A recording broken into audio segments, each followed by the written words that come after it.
श्री स्वामी समर्थ. नमस्कार मित्रांनो, कधी तुमच्यासोबत असं घडलं आहे का की तुम्ही एखाद्या व्यक्तीवर खूप प्रेम केलं, तिची खूप काळजी घेतली, तिच्यासाठी वेळ दिली, तिच्या प्रत्येक आनंद दुःखात तुम्ही तिची साथ दिली, पण त्या बदल्यात तुम्हाला अपेक्षित महत्त्वच मिळालं नाही.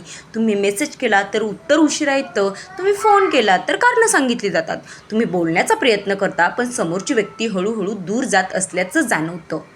अशा वेळी अनेक लोक एक मोठी चूक करतात. ते आणखी जास्त प्रयत्न करतात, आणखी जास्त फोन करतात, आणखी जास्त मेसेज करतात, आणखी जास्त स्वतःला सिद्ध करण्याचा प्रयत्न ते करत असतात. पण मित्रांनो, जिथे तुमच्या उपस्थितीची किंमत नाही तिथे तुमच्या अनुपस्थितीची ताकदच खरी ओळख करून देते. आज आपण जाणून घेणार आहोत की बोलणं बंद करा आणि पहा ती व्यक्ती कशी व्याकुळ होऊन तुमची आठवण काढते. मात्र याचा अर्थ अहंकार नाही, तर याचा अर्थ बदला नाही, याचा अर्थ कोणाला शिक्षा देणं हे नाही. याचा अर्थ आहे की स्वतःची किंमत ओळखणं. मित्रांनो, या जगात एक विचित्र नियम आहे. जे सहज मिळतं त्याची किंमत कमी होते आणि जे थोडं दूर जातं त्याची उणीव जाणवू लागते. कल्पना करा, तुमच्या घरात रोज पाणी येत असेल तर त्याचं विशेष महत्त्व तुम्हाला काही वाटत नाही, पण एक दिवस पाणी बंद झालं तर तेव्हाच त्याची खरी किंमत तुम्हाला समजते. अगदी तसंच नात्यामध्येही असंच घडतं. जेव्हा तुम्ही सतत उपलब्ध असता, सतत बोलत असता, सतत समोरच्या व्यक्तीभोवती फिरत असता, तेव्हा हळूहळू तुमची उपस्थिती तिच्यासाठी सवय बनते आणि तिच्या नजरेत तुमची किंमत ही कमी व्हायला लागते आणि सवयीची किंमत लोकांना उशिरा समजते. म्हणून कधी कधी शांत राहणं हेच सर्वात प्रभावी उत्तर असतं. एक छोटी कथा ऐका. एका गावात दोन मित्र राहत होते. त्यांची मैत्री खरंच खूप घट्ट होती. एक मित्र रोज दुसऱ्या मित्राच्या घरी जायचा, त्याची प्रत्येक कामात मदत करायचा, सुखात दुःखात नेहमी त्याच्यासोबत असायचा.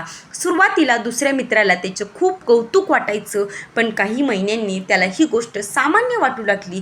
त्याने त्याकडे लक्ष देणंच बंद केलं. एक दिवस पहिल्या मित्राने ठरवलं की आता मी स्वतःसाठी वेळ देईन. त्याने रोज जाणं बंद केलं, फोन करणंही कमी केलं आणि सतत त्याच्यासाठी उपलब्ध राहणं सुद्धा कमी केलं.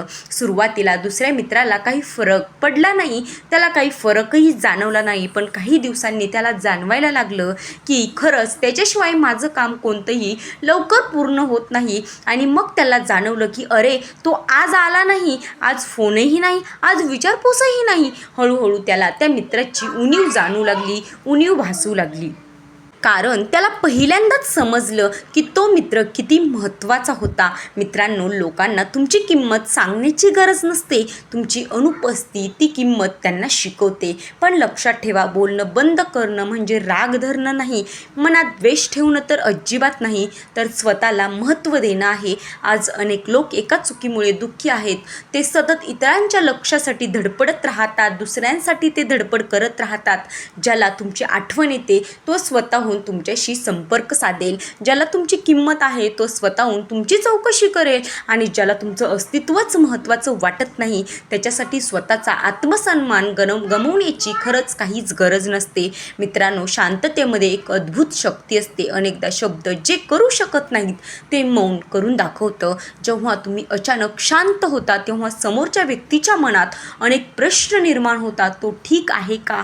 तो नाराज आहे का? त्याने बोलणं बंद का केलं असेल? त्याला माझी गरज उरली नाही का? आणि हेच प्रश्न मित्रांनो हळूहळू तुमची आठवण बनतात. पण यामध्ये एक अट आहे. तुम्ही बोलणं बंद करून सतत तिची वाट पाहत बसलात तर त्याचा काहीही उपयोग होणार नाही.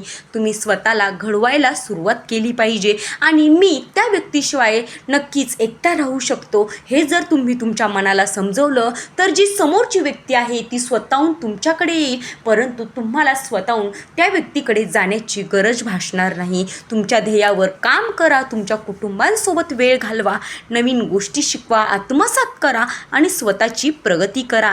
कारण जेव्हा एखादी व्यक्ती पाहते की तुम्ही तिच्याशिवाय आनंदी आहात, तुम्ही तिच्याशिवायही मजबूत आहात, तेव्हा तिच्या मनात तुमच्याबद्दल आदर निर्माण होतो. आदराशिवाय कोणतंही नातं टिकत नाही. मित्रांनो, जगात सर्वात आकर्षक गोष्ट कोणती असेल तर ती माहिती आहे का तुम्हाला? तर ती म्हणजे आत्मसन्मान. हो, ज्या व्यक्तीकडे आत्मसन्मान असतो ती व्यक्ती लोकांना नेहमी लक्षात राहते, कारण ती कोणाच्याही मागे धावत नाही.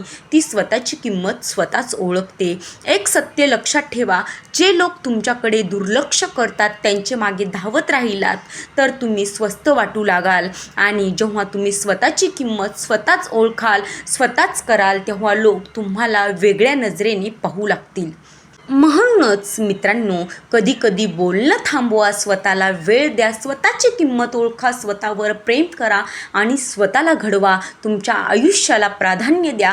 जर ती व्यक्ती खरंच तुमची काळजी करत असेल तर ती नक्कीच तुमची आठवण काढेल, किंबहुना तुम्हाला स्वतःहून भेटायला देखील येईल. ती स्वतःहून तुमच्याशी संपर्क साधेल आणि जर तिने तसं केलं नाही तर समजा की तुम्ही चुकीच्या व्यक्तीसाठी स्वतःला त्रास देत आहात. याच वेळेस खरंच कोणती व्यक्ती आपली आहे आणि कोणती स्वार्थासाठी आपल्याकडे येत आहे हे तुम्हाला नक्कीच समजून येईल. कारण खरी नाती कधीच एकतर्फी नसतात. खरं प्रेम कधीच फक्त एका व्यक्तीकडून होत नाही. खरी मैत्री कधीच एकाच व्यक्तीच्या प्रयत्नावर टिकत नाही. दोन्ही बाजूनी प्रयत्न असतात, दोन्ही बाजूनी जिव्हाळा असतो, प्रेम असतो आणि दोन्ही बाजूनी काळजी असते. मित्रांनो, आजपासून एक निर्णय घ्या. जिथे तुमचा आदर नाही तिथे विनाकारण स्वतःला सिद्ध करण्याचा प्रयत्न करायला जाऊ नका. जिथे तुमची किंमत नाही तिथे सतत उपलब्ध राहायचं नाही आणि जिथे तुमच्यावर प्रेम आहे तिथे मनापासून नातं जपायचं. एवढं मात्र तुम्ही लक्षात ठेवा मित्रांनो. आणि एक, तुमची शांतता हा तुमचा कमकुवतपणा नाही, ती तुमची ताकद आहे. तुमचं मौन हा तुमचा पराभव नसून ते तुमच्या आत्मसन्मानाची घोषणा असेल. म्हणून बोलणं बंद करा, कोणाला शिक्षा देण्यासाठी नाही तर स्वतःची किंमत ओळखण्यासाठी. आणि मग ज्याला तुमची खरोखरच गरज आहे, ज्याला तुमचं महत्त्व आहे, ज्याच्या मनात तुमच्याबद्दल प्रेम आहे, ती व्यक्ती नक्कीच व्याकुळ होऊन तुमची आठवण काढेल. कारण लोकांना आपली किंमत आपण सांगत नाही, ती आपल्या अनुपस्थितीत त्यांना जाणवते. जर हा संदेश खरंच तुमच्या मनाला स्पर्श करून गेला असेल तर व्हिडिओला लाईक करा, चॅनलला सबस्क्राईब करा आणि कमेंटमध्ये लिहा की माझा आत्मसन्मानच माझी खरी ताकद आहे. भेटूयात अशाच एका नवीन व्हिडिओमध्ये. तोपर्यंत धन्यवाद.